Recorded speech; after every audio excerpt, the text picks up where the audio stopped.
Bismillahirrahmanirrahim.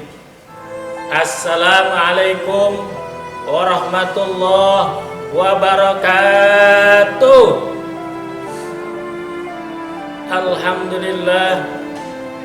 Alhamdulillahi rabbil alamin. Wabihi nasta'in wa ala umurid dunya waddin.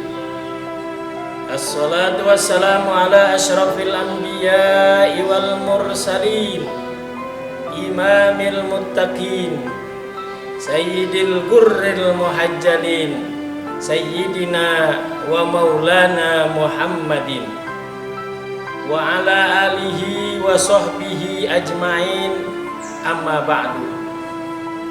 Qala Allah ta'ala fi kitabihil aziz wa huwa asdaqul qailin. A'udzu billahi minasy syaithanir rajim. Bismillahirrahmanirrahim. Wal 'asr innal insana lafi khusr illal ladzina amanu wa 'amilus salihati wa tawasaw bil haqqi wa tawasaw bis sabr. Shadaqallahul azim wa sadaqa rasuluhun nabiyul habibul karim wa nahnu ala zalika minasy syahidin wa syakirin walhamdulillahi rabbil alamin. Baik kaum muslimin wal muslimat yang berbahagia, alhamdulillah pada pagi yang cerah ini kita bisa bertemu kembali membahas surah Makkiyah, surat Al-Asr, yang merupakan surat yang diturunkan di kota Makkah. Biasanya isinya pendek-pendek. Mari kita bahas, kita kaji satu persatu. Ayat yang pertama dikatakan wal asr. Ada waw qasam. Setelah waw qasam asri pasti majrur. Tidak wal asru wal asra, tapi wal asri, demi masa.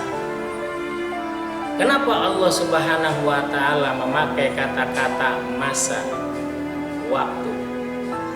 Karena disinilah ada hikmah yang dikandungnya. Karena di dalam masa itu ada yang namanya malam, ada yang namanya siang, ada yang namanya matahari dan bulan. Inilah yang disebut dikatakan waktu. Maka kata pepatah Arab, al-waktu kasayf, waktu itu bagaikan pedang. Ketika kita terlena akan tergorok oleh waktu tersebut. Maka pergunakan waktu itu. Maka dikatakan waktu, kalau zaman sekarang the time is money. Waktu adalah uang. Atau the time is speedy, kecepatan. Maka dari itu di dalam waktu itu kita lihat di sana ada tergantung, ada kesenangan, ada kegembiraan, ada kesedihan, ada peristiwa dan sebagainya, itu di waktu. Dan orang-orang kafir mengatakan semua itu gara-gara waktu. Kejadian-kejadian mulai meletusnya gunung, kejadian gempa, kejadian tsunami dan sebagainya ketika waktu tersebut. Jadi orang-orang kafir mengatakan waktu itulah yang menyebabkan terjadinya. Padahal kalau kita kaji dalam Al-Quran ayat yang pertama ini, bahwa bukan waktu sebenarnya. Maka ayat selanjutnya dikatakan innal insana lafi khusrin. Inna, ada kata-kata di situ, sungguh, sesungguhnya. Al-insan, manusia, khusrin, merugi. Jadi kenapa kejadian-kejadian tadi bukan waktunya, tetapi apa? Akibat perbuatan manusia. Kenapa terjadinya banjir bandang, longsor dan sebagainya? Karena akibat tangan-tangan manusia yang menebangi pohon secara sembarangan. yang tidak dikontrol, akhirnya gundullah gunungnya, akhirnya gundullah hutannya, sehingga habis ketika hujan terbawa oleh air, sehingga terjadi longsor dengan disertai banjir yang besar. Itulah akibat perbuatan manusia. Kejadian-kejadian yang sekarang seperti ini, wabah yang merebah, terjadinya COVID-19. Kenapa? Kejadian emang manusia juga. Kalau manusia mau mematuhi, ya ayat selanjutnya, illal ladzina amanu, ya kecuali, jadi semua merugi, manusia merugi semua, kecuali apa? Orang-orang yang memiliki sifat apa? Iman yang pertama, percaya, yakin dengan adanya Allah Subhanahu wa Ta'ala, dengan sesuatu yang gaib, percaya. Alladzina yu'minuna bil ghaib wa yuqimunas shalah. Nah, inilah orang-orang yang dikatakan yang pertama yang mempunyai ya sifat iman. Yang pertama yang penting iman, percaya dulu. Kalau sudah percaya, yakin, insya Allah dia tidak akan merugi. Kalau dia yakin bahwa alam ini bisa dijaga, khalifatan fil ardi, menjadi wakil Allah di bumi ini sebagai khalifah yang mempercantik dunia ini, yang mempercantik alam ini, ya, yang menjaga alam ini agar seimbang. Itulah yang pertama dikatakan kita iman, yakin, percaya bahwa makhluk-makhluk Allah seperti tumbuhan, air dan sebagainya itu kita bisa yakini bahwa mereka itu juga makhluk. Itulah yang harus kita tekankan, yang pertama iman. Kemudian yang kedua, sifat yang kedua yang harus kita tekankan sebagai manusia supaya tidak merugi, yaitu beramal soleh. Jadi bumi ini akan lestari, akan baik, akan asri ketika manusia itu menggunakan tangan-tangannya dengan amal soleh. Apa dan bagaimana ketika dia melakukan untuk manfaat orang banyak atau akan merusak? Karena kenapa? Khairun nasi anfa'uhum linnas, sebaik-baiknya manusia adalah yang memberi manfaat buat semua. Maka dari itu yang kedua, amalus soleh, yang beramal soleh. Apa yang dia amal solehkan? Yaitu banyak memberikan sedekahun jariyah.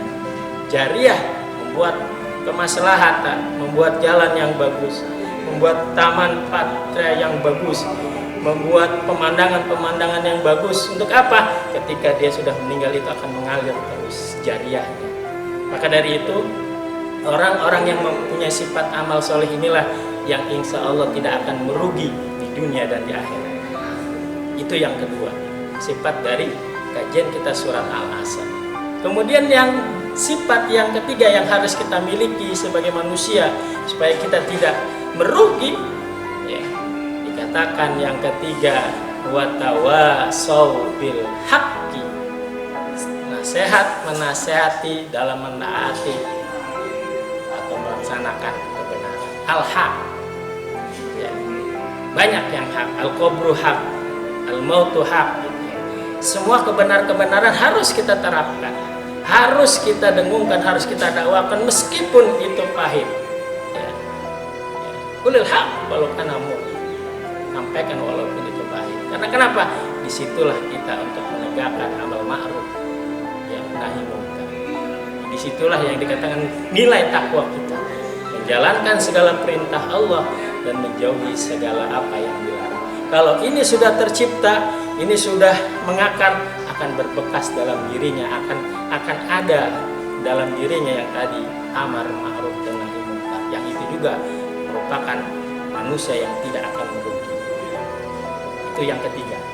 Jadi yang pertama adalah tadi iman, yang kedua beramal soleh, yang ketiga nasihat menasehati dalam kebenaran. Hadirin kaum muslimin wal muslimat yang berbahagia. Adapun yang terakhir dikatakan sifat yang keempat dalam tafsir Al-Maraghi dikatakan yang keempat itu adalah nasihat menasehati dengan kesabaran, menepati kesabaran. Karena kenapa? Man sabara dhafira. Barang siapa yang sabar, dialah yang beruntung. Kenapa? Kita lihat peristiwa Ismail, orang-orang yang sabar. Itulah merupakan uswah qudwah buat kita. Gimana Ibrahim dengan sabarnya, gimana Ismail dengan sabarnya, maka itu menjadikan uswah kita sebagai umat. Karena di dalam diri Ibrahim, ya, dan orang-orang yang bersamanya, disitulah ada uswah buat kita. Siapa saja yang ada pada diri Ibrahim, ada Siti Sarah, ada Siti Hajar, ada Ismail. Itulah qudwah kita, pedoman kita hidup agar kita selamat, menjadi orang-orang yang sabirin. Satajiduni insyaallah minas sabirin, orang-orang yang sabar. Karena orang yang sabar ini insyaallah akan mendapatkan keberuntungan dari Allah Subhanahu wa taala, baik di dunia maupun di akhirat. Baik kaum muslimin dan muslimat yang berbahagia, ya, mungkin dari surat Al-Asr ini kita bisa menjadikan pedoman buat diri saya pribadi. Mudah-mudahan bagi kaum muslimin dan muslimat yang berbahagia, mudah-mudahan 4 sifat ini bisa kita terapkan dalam kehidupan sehari-hari agar kita menjadi umat manusia yang tidak merugi, yang dikatakan dalam surat yang ayat kedua. Mudah-mudahan kita semua selamat hidup kita di dunia, dan selamat juga kita menempuh kampung abadi, yaitu kampung akhirat. Mudah-mudahan kita menjadi orang yang beriman, mempunyai amal soleh, dan saling menasihat dalam kebenaran dan dalam kesabaran. Itu saja yang kami sampaikan, mudah-mudahan ini bermanfaat bagi kita semua. Wallahul muwaffiq ila aqwamit thoriq. Assalamualaikum warahmatullahi wabarakatuh.